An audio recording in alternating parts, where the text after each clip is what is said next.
2025 या वर्षात सोने व चांदीचे भाव हे गगनाला भिडलेले होते. मात्र 2026 हे वर्ष सुरू होताच सोन्या चांदीच्या भावाने सर्वकालीन उच्चांक गाठला. पारंपरिक दागिने, गुंतवणूक आणि औद्योगिक क्षेत्रात वापरल्या जाणाऱ्या सोनं व चांदी या धातूंच्या किमती प्रतिदिवशी वाढतच आहेत. त्यामुळे भविष्यात सोने चांदीचे भाव आवाक्याबाहेर गेले तर त्याला पर्याय म्हणून कोणता धातू समोर येऊ शकतो आणि मानवी जीवनात त्या धातूचा कितपत उपयोग होईल, सोनं व चांदीप्रमाणेच त्या धातूची लोकप्रियता कितपत राहील, याबाबत या व्हिडिओमधून आपण जाणून घेणार आहोत. नमस्कार, मी शुभम रामोळे. तरुण भारत डिजिटलच्या एक्सप्लेनर विशेष भागात तुम्हा सर्वांचं स्वागत करतो. एकेकाळी केवळ दागिन्यांपुरतं मर्यादित असलेलं सोनं आणि चांदी आज सर्वसामान्यांपासून ते मोठ्या उद्योजकांपर्यंत चर्चेचा केंद्रबिंदू ठरलेला आहे. आज प्रत्येकाच्या मनात एकच प्रश्न आहे, तो म्हणजे लग्न पाहावं करून, घर पाहावं बांधून आणि सोनं पाहावं आता खरेदी करून. याचं कारण म्हणजे सोन्या चांदीचे गगनाला भिडलेले भाव. सध्या सोन्याने 1.5 लाखांचा टप्पा पार केला आहे, तर चांदीने 3 लाखांचा टप्पा पार केलेला आहे. आपण जर मागे वळून पाहिलं तर 31 डिसेंबर 2024 रोजी सोन्याचे दर हे 76,000 रुपये प्रति तोळा इतके होते आणि चांदीचे दर 86,000 रुपये प्रति किलो इतके होते. मात्र 31 डिसेंबर 2025 रोजी सोनं थेट 1,33,000 रुपये प्रति तोळा तर चांदी 2,30,000 रुपये प्रति किलो झाली.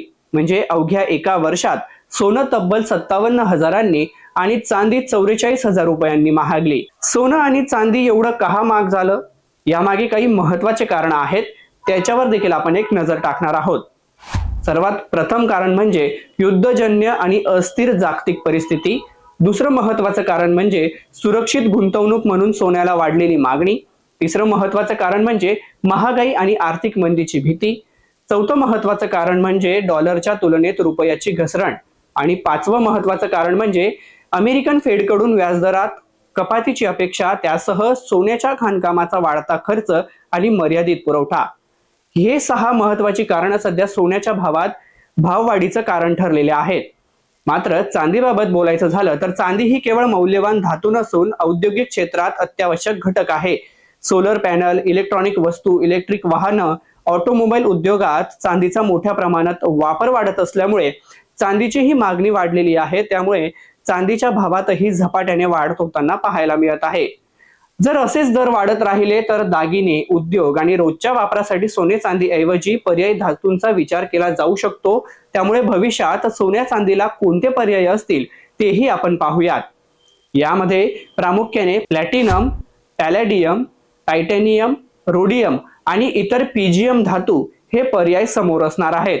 तर प्लॅटिनम हा धातू नेमका कसा, याबाबत आपण जाणून घेऊ.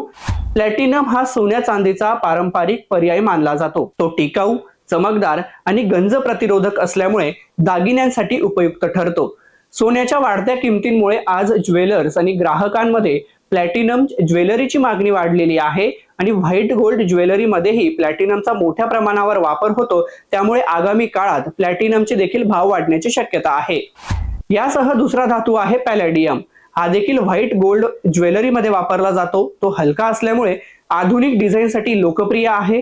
याशिवाय ऑटोमोबाईल उद्योगात विशेषतः कॅटॅलिटिक कन्व्हर्टरमध्ये पॅलेडियमचा वापर मोठ्या प्रमाणात होतो. तसाच टायटॅनियम हा देखील एक धातू आहे. हा धातू हलका असल्यामुळे, मजबूत आणि गंज प्रतिरोधक असल्यामुळे अंगठ्या, ब्रेसलेट, फ्युजन आणि स्टायलिश ज्वेलरी यासाठी देखील तो वापरला जातो. तो सोने चांदीपेक्षा स्वस्त असला तरी गुंतवणुकीसाठी योग्य नाही. त्यामुळे म्हणून त्याचा वापर प्रामुख्याने फॅशन पुरताच मर्यादित आहे.